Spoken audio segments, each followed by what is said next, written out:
What's up, everybody, and welcome to another episode of Activ8 Radio. And we are here to activate your mind while we entertain and educate. Episode 29. I got my homeboy John Fosco there in Chi-Town. And yes, we're on video. If you didn't hear about it and you're listening to it on audio, you better go to YouTube right now and subscribe to Activ8 Media so you can see John Fosco in his always fresh black backwards hat. Thank you. Thank you. And if you haven't yet, you're listening to it on iTunes, please give us a 5-star rating and only a positive comment so we can spread the word of Activ8 Media.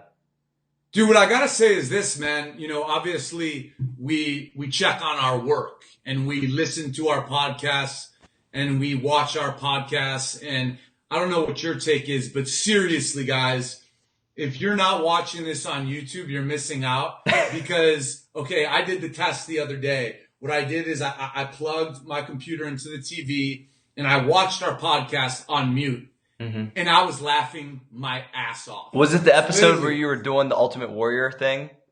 When I was doing the Ultimate Warrior, when I was doing the drumming for Guns N' Roses, which I think Guns N' Roses maybe should hire me to be the new drummer. That's just, I don't know. But honestly, you guys have to check out YouTube because it's, dude, I don't want to toot our own horn, but maybe it's because we are so sexy, but it just resonates very well. I don't know. Well, I think like we talked about early on too, John, like we can't be in the same room all the time. But if we can see what each other's doing because we're both freaking goofballs, it helps out. We're out of our minds. We're clearly unstable. So, we want you to join us and be unstable too. Yeah, absolutely. Yeah, for sure. And it's TGIF. Don't forget, it's Friday, Fosco. Motherfucker.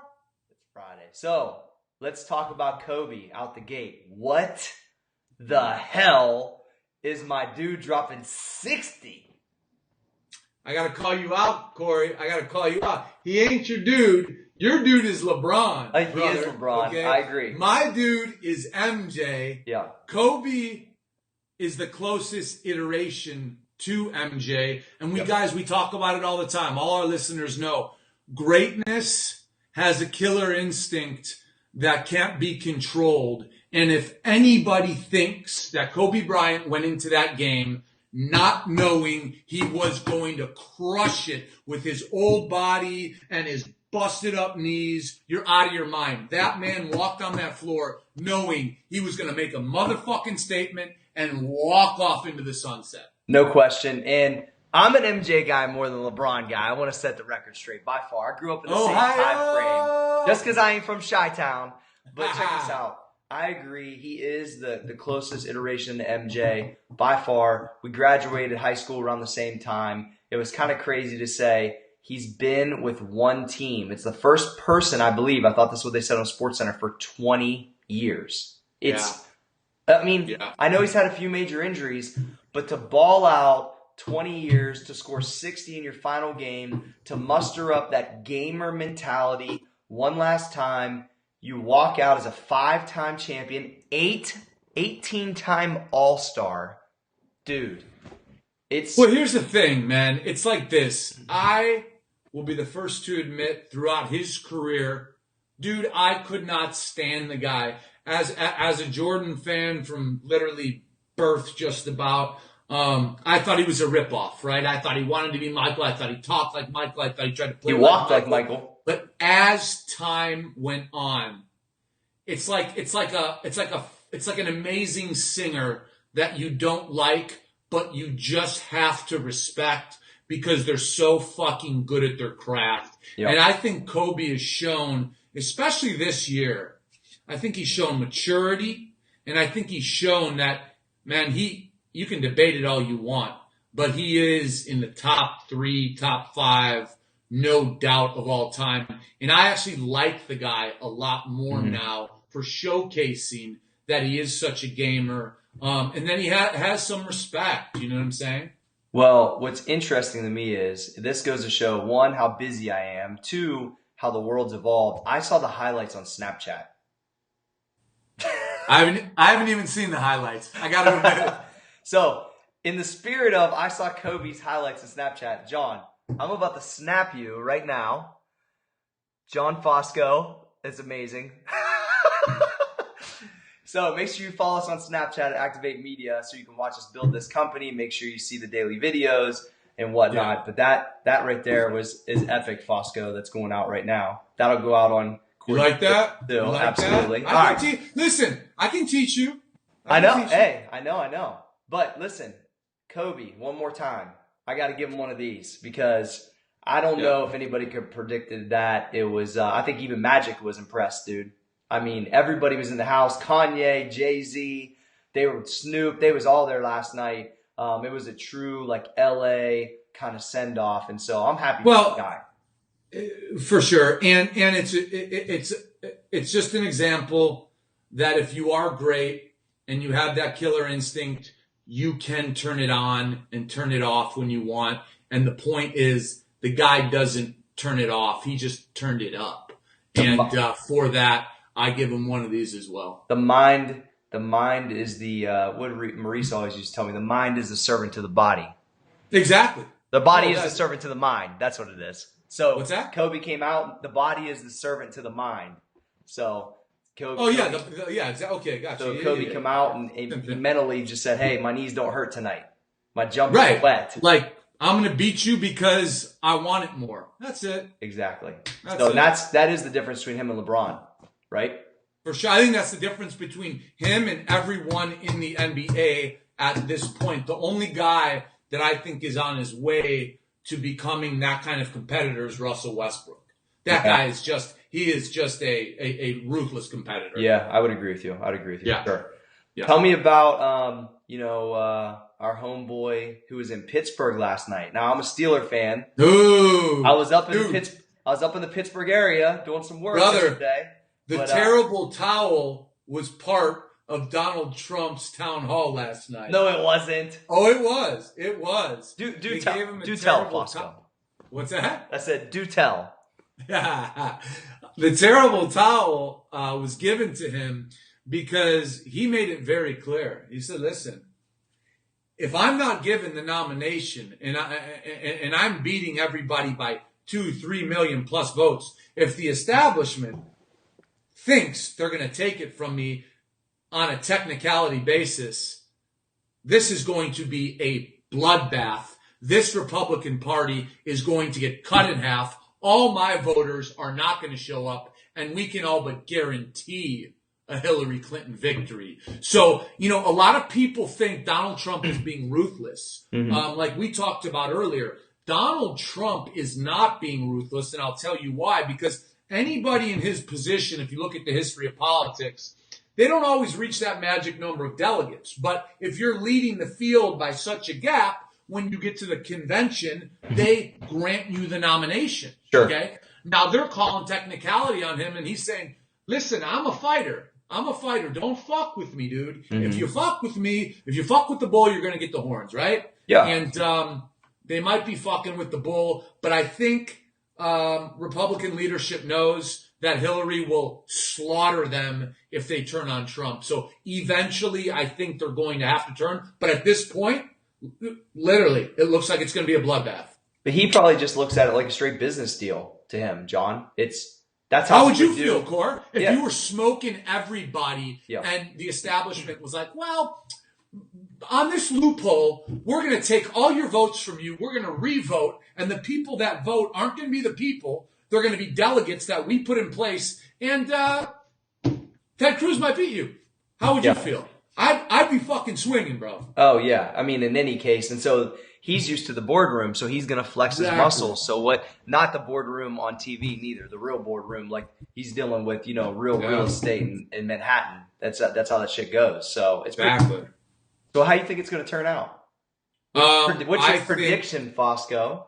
I think this is what's going to happen. I think we're going to see a softer, shall I say, more presidential version of Donald Trump. And the reason we're going to see that is because there's got to be meetings going on behind closed doors with him and the establishment. And I assure you, the establishment is going to say, okay, we got to work with this guy. But if we're going to work with him, he has to meet us in the middle. He's got to tone down the rhetoric, man. Yeah. He can't be shooting off. He cannot go rogue. So I believe because he has so much power in the votes that he will be the nominee. But to get the establishment behind him, he's going to have to tone it down a little bit. I think we're going to see a toned down version in the coming month. Okay, great. Yeah. We'll keep it in business. We're going to go to the would you rather, John. So I'm interested to know what your thoughts is on this. Bring it on, brother. Yeah. So I'm gonna let me set the stage for you.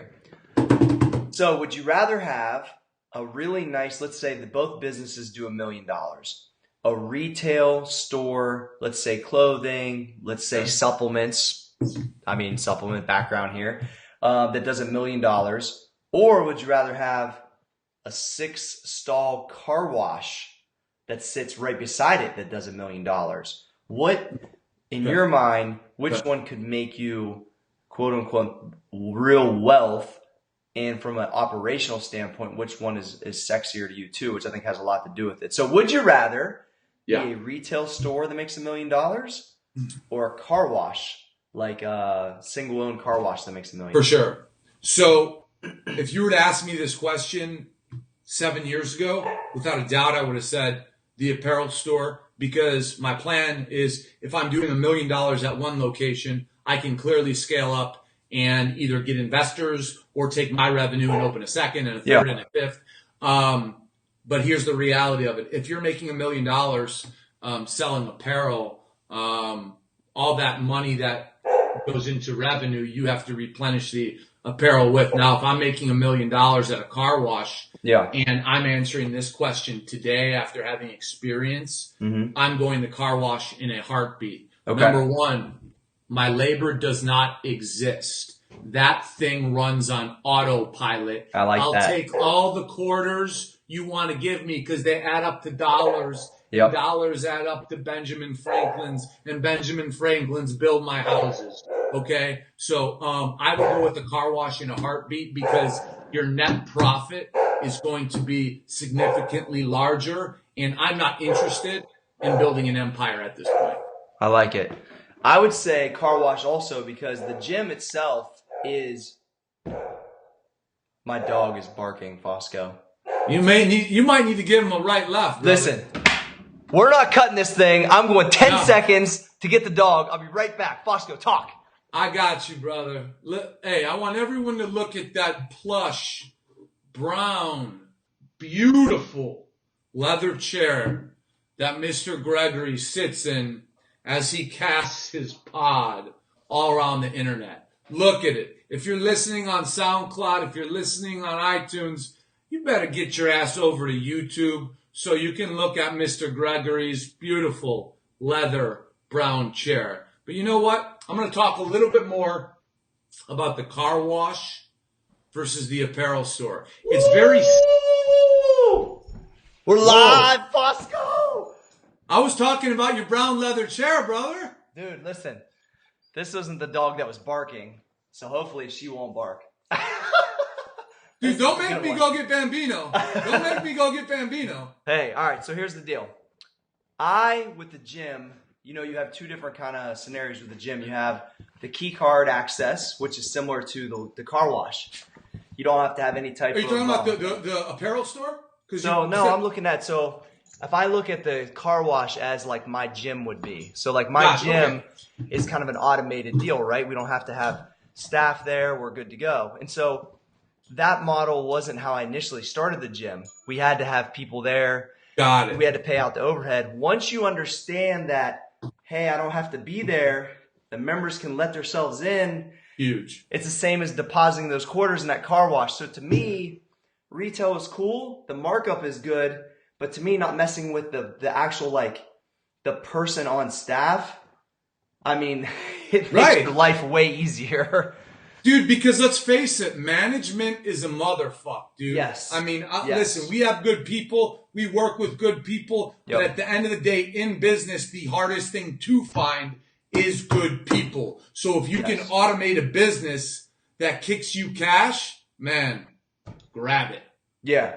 Well, and honestly, like, as we talked about a lot, if you're not crazy in debt, all these credit cards, all these cars, all this stuff, and you have a business that's kicking you over 10,000, 12,000, even 5,000 residual, you're not non-existent at the premise, you can get wealthy, man. That's how you build wealth. You have those pieces everywhere. You know, those are annuities, right? Well, an annuity is something that pays you monthly, like a paycheck. Absolutely. And I don't care if it's $500. I want my favorite style of financial personal management is as many annuities as possible. That's why I like to loan money out at reasonable interest rates, because I'd rather put $50,000 out and have $1,800 coming to me every month for a couple of years than just have that $50,000 sitting there. You know what I'm saying? It's like, obviously there's interest on it. So I agree with you 100%, man. One thing that Robert Kiyosaki always talked about was wealth to him was if your overheads, let's say 2,000, but you're pulling in a residual 5,000, that right there, because one, your overhead's covered and you got so much surplus that you're not putting really any time into. That's how you, basically he was trying to say, breaking down, that's how you create wealth, because you're not trading time for money. Your bills are covered by your asset, not your liability. It's just, it's just basics, man. For sure. So, I agree 100%. All right. So next, you would rather be the car wash, as would I. So without a doubt. Sounds like maybe our next venture needs to be a car wash. Dude, hey, anybody has some space with a 6-stall, 8-stall car wash, call me and Cory, man. We're buying. We might be in car washes later today. Yeah. All right, we're going to go fitness tip, Johnny. You want to give them a flex? Cory, I'll give them, can I give them a Frank Zane or something? Yeah. I don't know. So I'm going to use today in the fitness area of the podcast to talk about what I'm deeming the muscle trifecta, Fosco. Ooh! The muscle trifecta is what I'm going to attempt in a week. Now, what that consists of is an Olympic lifting meet on Friday, a bodybuilding show on Saturday. Bodybuilder. Yes, and a powerlifting meet on Sunday. Boom. To my knowledge, I don't know anybody that's done it. Now, could there be people that do it? Yes. Could they do it better than me? Yes. Has Louis done it? Has Louis done it? Louis has not done it. Okay. But I've set it up. It's all in within a 15-mile radius of each other, and I'm going to go Friday night, do clean and jerk and snatch. Saturday morning, get up, do the bodybuilding show. Sunday morning, get up and do the powerlifting meet. What I love is the challenge, because in Olympic lifting, you have to be flexible, strong, and have a lot of mobility and coordination. And obviously bodybuilding, there's an aesthetic. You have to be lean, you have to look good. And then in powerlifting, you have to be able to be crazy enough to move some real poundage. So it's basically a combination of me. Yeah, it's a combination of Fosco. Okay. And so maybe I should hashtag it Combo Fosco. Why not? So what I want to kind of like get across is that as I've progressed in my career, I'm always looking for those challenges. Right. And I was thinking to myself, like, I started doing some research and I really didn't know anybody that did this. And I was able to create, the powerlifting event on a Sunday, which is kind of unique because my gym holds powerlifting meets and we were going to do one. The show was already set up. And then the CrossFit gym in the town I live in locally was nice enough to host the Olympic lifting meet. So the muscle trifecta is set up, Johnny. I'm ready. Cory, what I think is very noteworthy that people maybe who are not into the gym as much should know is, like, when you're doing a powerlifting event and you're doing a bodybuilding event, the way you manage your weight going into those two things are completely opposite. Yeah. I mean, so to me, that's the real, what people need to understand is, like, dude, when you do a bodybuilding show, you're cutting water, you're cutting carbs, you're getting as ripped as possible to show every muscle in the world, right? Mm-hmm. Well, that does not allow you to be at peak strength. No. Right? So the fact that you're doing those things combined and balancing your weight however the fuck you're doing it, right? That's more power to you, brother. That's tough. So kind of what the key is, John, because actually, after I experience this once, it could be something I try yearly, and it could be a neat thing for people to try in general. But my whole thing is, how can I know I can't dial in and be a specialist at any of them. So I got to see what's the happy median where I can be 90% in each one for what I'm able to do. And honestly, I had a pretty bad injury in December where my SI joint was locked up. So coming off an injury where my strength isn't up to is that the Sports Illustrated joint? Yeah, that is the Sports Illustrated joint. Just want to make sure. Yes, it is. It'll mess up your Sports Illustrated cover real quick. For sure, dude. I've been on the cover 3 times. Yeah, but either way, it's exciting to be able to push myself to do these things. And like you said, to lift on a Friday night, try to dry out some water weight, and then roll into Sunday. So anyway, stay tuned for the muscle trifecta. It's coming. I wanted to kind of announce that here. Not only am I trying to pull that off, is I will be at Reebok shooting some content earlier in the week. And so I'm trying to set up a really good, what I like to call epic fitness week. What you're going to be doing at Reebok is you're going to be conducting your #bossness. Yeah, it should be a boss week as long as I do everything. It should be listen, there's a lot of bossness being conducted that week. Yeah. You love it. Every damn day, Fosco. Every damn day. All right, Fosco, we're gonna take it kind of deep for a second. I know you had a serious kind of direct message that was even hard for you to read, but I think if you can get through it, man, I think it would be really good for the listeners. Yeah, so you guys have been amazing when it comes to what we're trying. And again, like we talk about in business, there's no manual on how to address the epidemic that is addiction. But what me and Cory have committed to is talking about it in some way, shape, or form every week. And I got a very powerful message that, again, man, not very easy to get through, but I'm gonna try to get through it. All right. So this is very important to me. All right. So it said last October, I lost my 19-year-old to a drug overdose. My aunt lost her only son. He was the sweetest guy you would ever meet, and we had no idea he was abusing prescription drugs.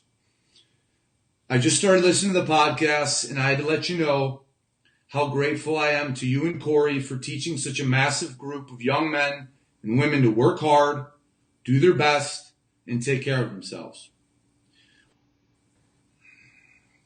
My only regret is that Jesse did not have role models like you guys in his life.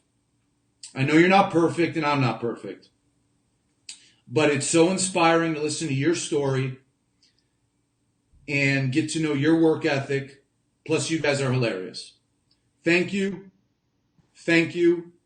Thank you for inspiring people like my boyfriend and I to hustle, because we know now we control our own destiny. So basically, that's awesome. Yeah. It's just, all I can say to that is this. We're going to keep doing this, and we're going to do more of it. We're going to get better at it. We're going to understand it more. We're going to tell more stories. We're going to share more. We're going to make this a more comfortable place for people like you and everyone else to share their stories, because our nation is plagued by this despicable abuse of capitalism, drugs, and uneducated youth. And we ain't here to preach to nobody, but what we are going to do is we're going to try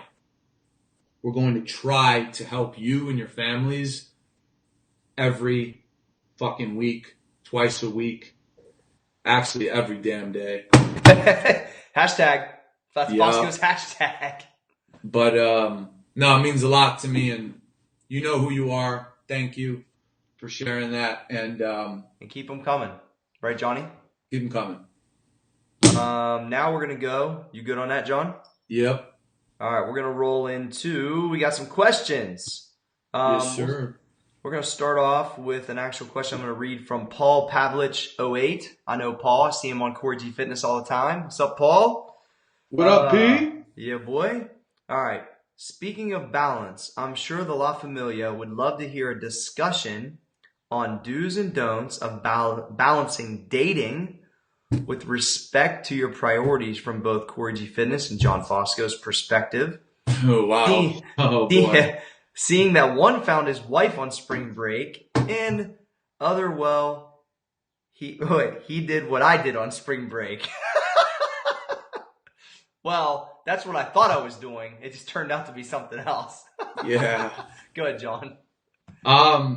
Here's what I'll say for me, and I'll never say what I do is right, but what I have learned to do is refuse to hurt people.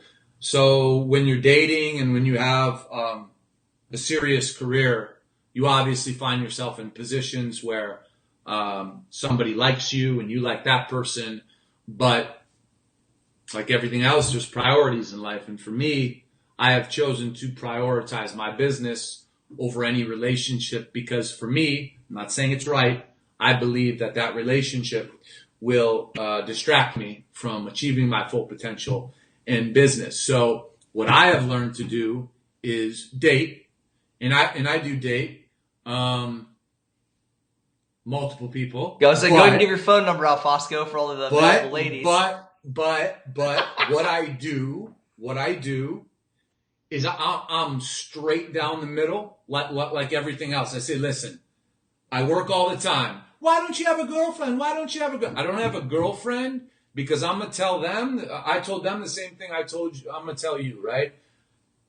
I can't stay committed to you. I travel a lot and I can like you, man. We could be friends and we can do whatever. That's cool. But like, I cannot commit. So I don't want to hurt you. So I'm going to let you make the decision on whether or not you want to talk. And if you do, we'll be cool. But I'm just going to be straight. I can't commit. I can't be monogamous. And it's in your boat. So that's how I've handled it. I can't commit or be monogamous. No, I can't. I'm a male, baby. We're wild animals, you know? I mean, that's just how we're made. So listen, I went on spring break not looking for my wife. It just happened that way. So it's just funny that what I will say is that I think because I met Rachel so young, being 20 years old, I did share my dreams with her, which the initial one came true relatively fast, meaning like within our first 6 months of our relationship, I was a business owner. So it's pretty uncommon that at 20 and a half, I'm running my own personal training studio, right, and she's helping me. So I think that the tone was set of what it was going to take to build the initial business so early on that I always tell her, and she laughs, like, you know what you signed up for. So but that's true. From day one. So it's like, you know, now it's a little easier because those 4 years, I mean, she was only a freshman or sophomore. I was building a business. She's going to full-time school. She got her master's. So we were both really busy. Now that's continued on, obviously, in the building the gym, building Muscle Form, now building Activ8. And so I will say that it does help to have, and we've talked about this multiple times, somebody to say, look, you've already put 15 hours in the day. You need to back off for a couple hours and, you know, go throw the baseball. You know what I mean? Like, so. Or go come with me. We're going to go in a room. Yeah. I mean, that's great too, right? I mean, I do have 3 kids. You know, I've got it at least 3 times, John. So,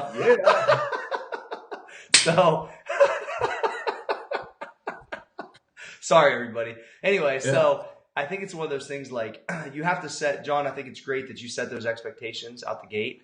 And there might be a woman that you do like that says, okay. And, you know, and I'm okay with that. Here's what happens. I'm going to be honest with you. They say, well, I think that's gross or this or whatever. And I'm like, well, I'm just trying to be honest.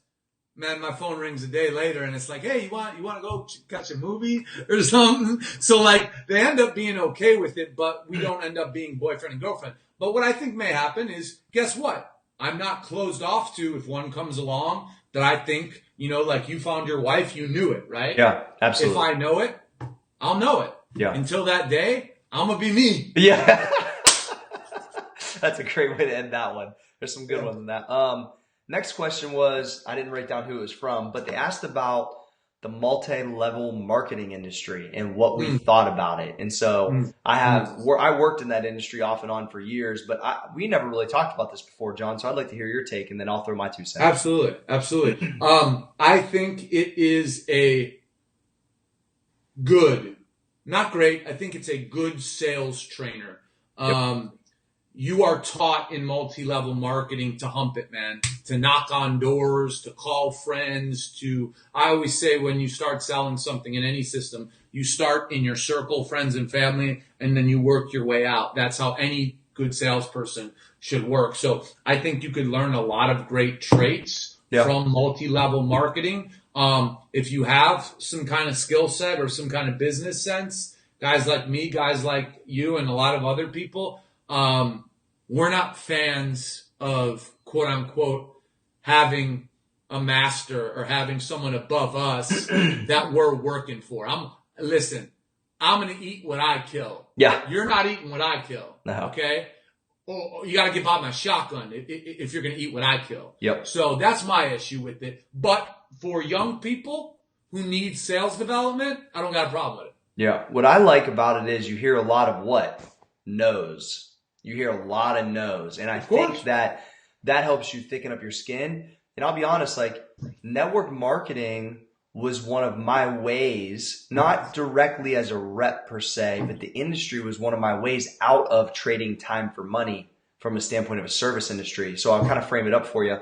I was doing personal training. I had a guy join my gym that was a monster rep in Zango, which had 30,000 reps under him. He was crushing it.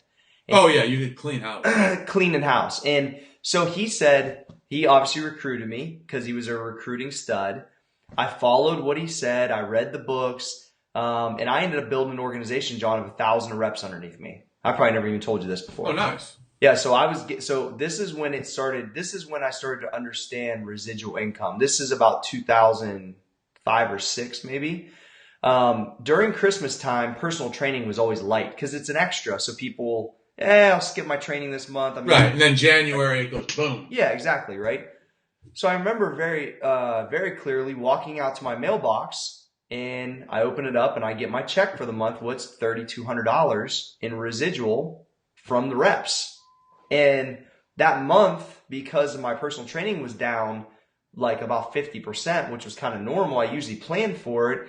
But I was like, well, I'm working half as much, and I just got 3G popped in the mail, and I didn't really work that hard for that. Right. And now I recruited 75 people. Now a percentage of them stayed. Some of them got some legs, da-da-da. But what I did like about it was when I experienced that residual income, that made quite a difference on me. And whether it had been $200 or $3,000, right. It kind of got my brain ticking. And then what I was able to do from there was I built an online personal training business. I was way ahead of the game in that standpoint. I was making about $7,000 or $8,000 a month online in like 2006, 2007 from online coaching, personal training. But all of them were monster reps in the multi-level marketing industry. So it did a lot for me, and I think it can help really develop people. I don't know which the best one is out there, but usually the sales training is good. So I would agree with you. Good, but not great. Right. It's good for listen, for a young buck, it can't hurt. Yeah, agreed. Yeah. And I think I worked with, about 4 to 5 companies. You said you've been pitched on how many? Oh, dude. People always try to get me in there. And I'm the kind of guy, man, and I'm hard-headed. The second I realize, wait a minute, this dude is going to be pimping me? He thinks he's going to be making money on me? It's a wrap, guy. I'm out. I love it. All right, it's money time, Fosco. Is that Johnny Make football? It rain. Make it rain, Cory. Is that Johnny football? So Birdman. Yeah, we're going to talk about assets and liability as it stands from a car standpoint. So let's talk about cars, John. You got a hot ride. What do you drive? You got a Beamer, don't you? Yeah, I got a couple cars. I'm a firm believer in cars. If you're buying new cars, okay, if you like to buy cars, if you're making a decent income, they're the definition of not an asset. Correct. So I refuse to believe that you should buy a car, especially if you're a red-blooded male and you like to have new ones every so often. So I like to have a new car or two every 3 years, okay? So when I lease a car, I know exactly what my monthly payment is, if I have one, if I have any trouble, if I need oil change. It's all in that one cost. There is no, oh, the transmission died, oh, this or that. So I like to look at cars because they are not assets. I refuse to believe that, as fixed expenses. So listen, if you're a guy who, isn't making a lot of money yet and has to get from point A to point B, man, maybe it's best to buy a car for 2G. You know what I'm saying? Run it into the ground. So I'm not speaking to that. I'm talking about having a little bit of disposable income. So my take is don't buy because you're always upside down. Lease. And guess what? The funnest part, bro? You get a new ride or two every 3 years. I love that. I love going to shop for my new fucking ride. So let me understand this, John. So you look at it, because it depreciates, you never gain better equity in it. You believe the money you're spending anyway doesn't really equate to anything, so you might as well just pay it with no equity because you're not really getting equity anyway. The second you drive it off the lot, exactly. It loses. If it's an expensive car, it loses about 10 to 12 grand. The second you drive it off the lot, that I've never bought a new car. Well, listen, buying used is much smarter than buying new, and I'll tell you what. The cars that actually you can argue may be a little bit of an asset are like your Honda Civics, your Toyota Corolla, because they go forever, dude. My Toyota Land Cruiser, I drove it for like 50,000 miles and almost got the same amount of money out of it when I had one of those. So there is a few that hold their value. So what's interesting is I'm a car guy through and through, but I've never bought a new car. I've always bought high-end, high-mile cars. My entire life. Always. So I've always drove Lexus, Mercedes, Toyota, but every Mercedes I owned, well, the 550 I got now, I think I bought it with 45,000 miles. So that's not high. But, I couldn't afford the ones that were 20 and 10,000 miles back in the day. So I always bought the 5 Series with 100,000 miles. So, or my trucks, if it was like I got an Escalade, I bought that with like 30, 40. So I've never wanted to take that huge hit off the lot. What I will tell you is when I'm making the purchase of a car, I know it's not even close to an asset. Right. I understand that it's a liability. I understand it's pulling money out of my pocket. The key is that I'm okay with that because of my basically like infatuation with cars and me having 50 cars growing up, because I have disposable income to do that. Now, what I will rival is if you're making those choices and you think the opposite, that's when I think you're in trouble.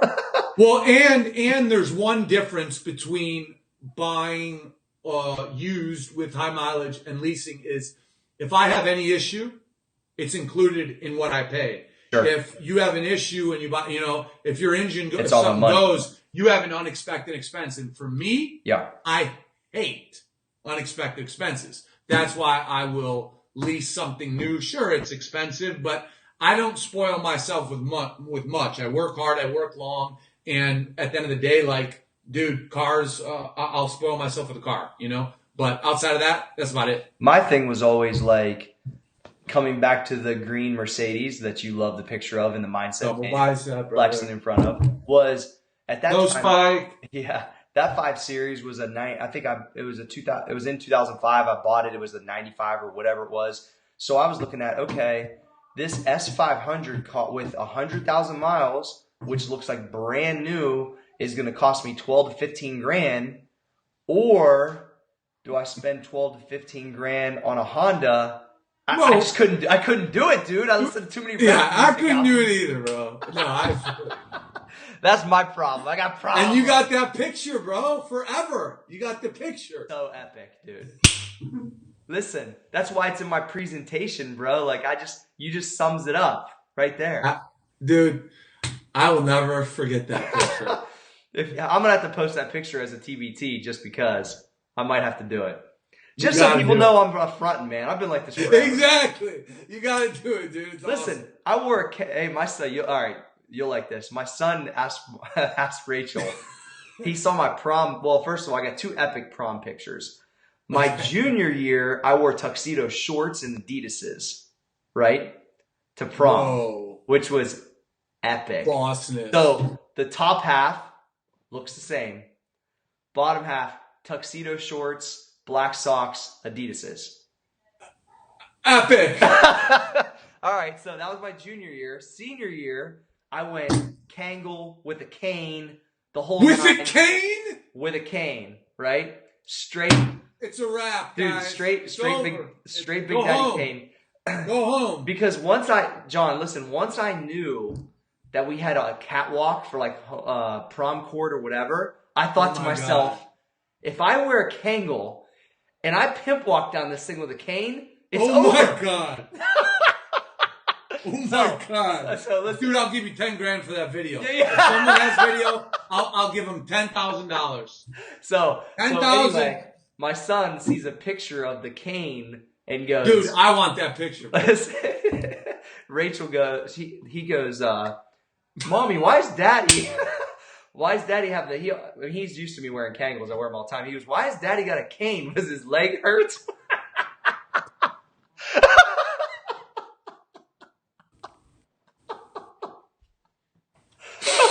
Oh boy. Classic, right? Legendary, bro. All right, next subject. All right. How do you give your brand or company the attention it deserves, Fosco? Like if somebody's just sitting there going, I got this idea. So let's frame it up like this. The idea is dope, right? I feel you. The idea is dope, but who the fuck is going to take you serious if it doesn't match up to the dopeness of the idea? And will anybody take you serious, John? Or is that a necessary expenditure on the brand? Go. So unless you're replacing your roof, right? And you need someone who's, has a good reputation for putting on good roofs, right? A product or a service doesn't sell a product or a service. Yep. What sells... Oh! My bull got a little bullish. What you gotta sells, watch this on video. Yeah. What sells a product or a service is a brand. And what people and business owners who have successful businesses, all the way down to unsuccessful businesses, all the way to aspiring entrepreneurs, most do not grab what a brand means. A brand it's like a club.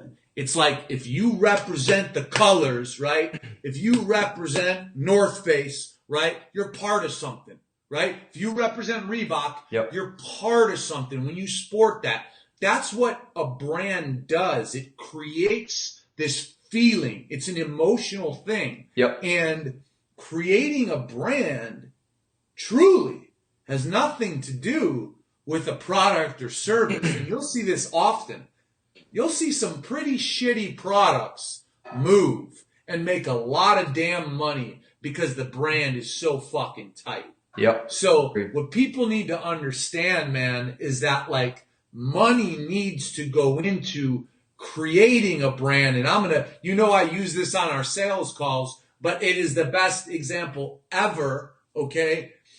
Monster Audio was the product that Beats headphones was for 3 years. So Beats, Dr. Dre and Jimmy Iovine came to the owners of Monster Audio. They said, we have a branding book. We have the logo. We have the layouts. We have the specs.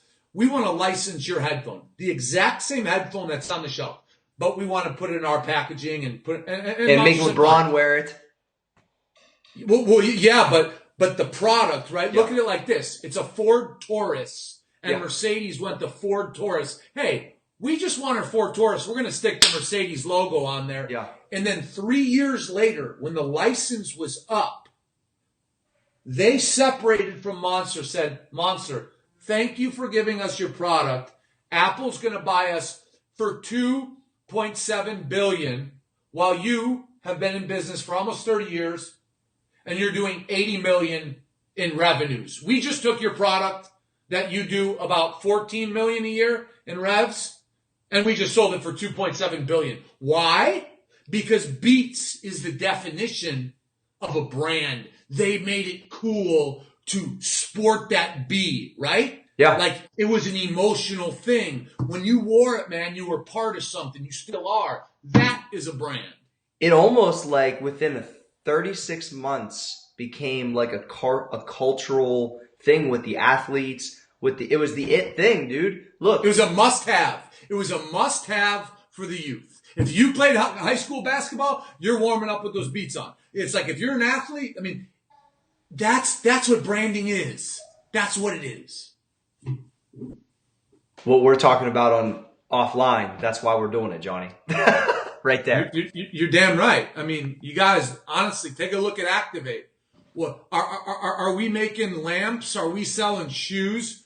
We're a brand. We're building our brand. Think about we're going to give you a straight inside look. Think about how we talk. Think about how we brand our look, our words, and how it all meshes together in a circle, guys. That's branding. Now, products, services, all that stuff, they get plugged into that circle, and then the game gets easy. But what you're watching is a brand being built. And pay close attention, because if there's any two guys out there that want to challenge me and Cory, I'll just say this: bring it on, motherfuckers, because nobody's going to beat us. Nobody. Fosco, I think call me what you want. I think you just mean mugged me. I didn't mean mug you. I was mean mugging anyone who wants to try to challenge us, because what people are watching is they're watching the beginning of a great brand. Yeah. Okay? Absolutely. That's it. Hey, so we're at 48 minutes. Let's wrap it up with something hot, John. So what do you got? What are you going to leave everybody with on the weekend, man? What are you going to leave them with, Johnny? Listen, guys, I want everybody to learn, and I'm learning from a guy like Kobe, right? Be or do your best, right? Because we all have different gifts. But be a killer. Whatever it is you choose to do, whether it be go to school or teach kids or be a police officer or be a fucking killer. Be the guy that all your peers look to and say, oh, damn, that guy's a motherfucking killer. And you know what?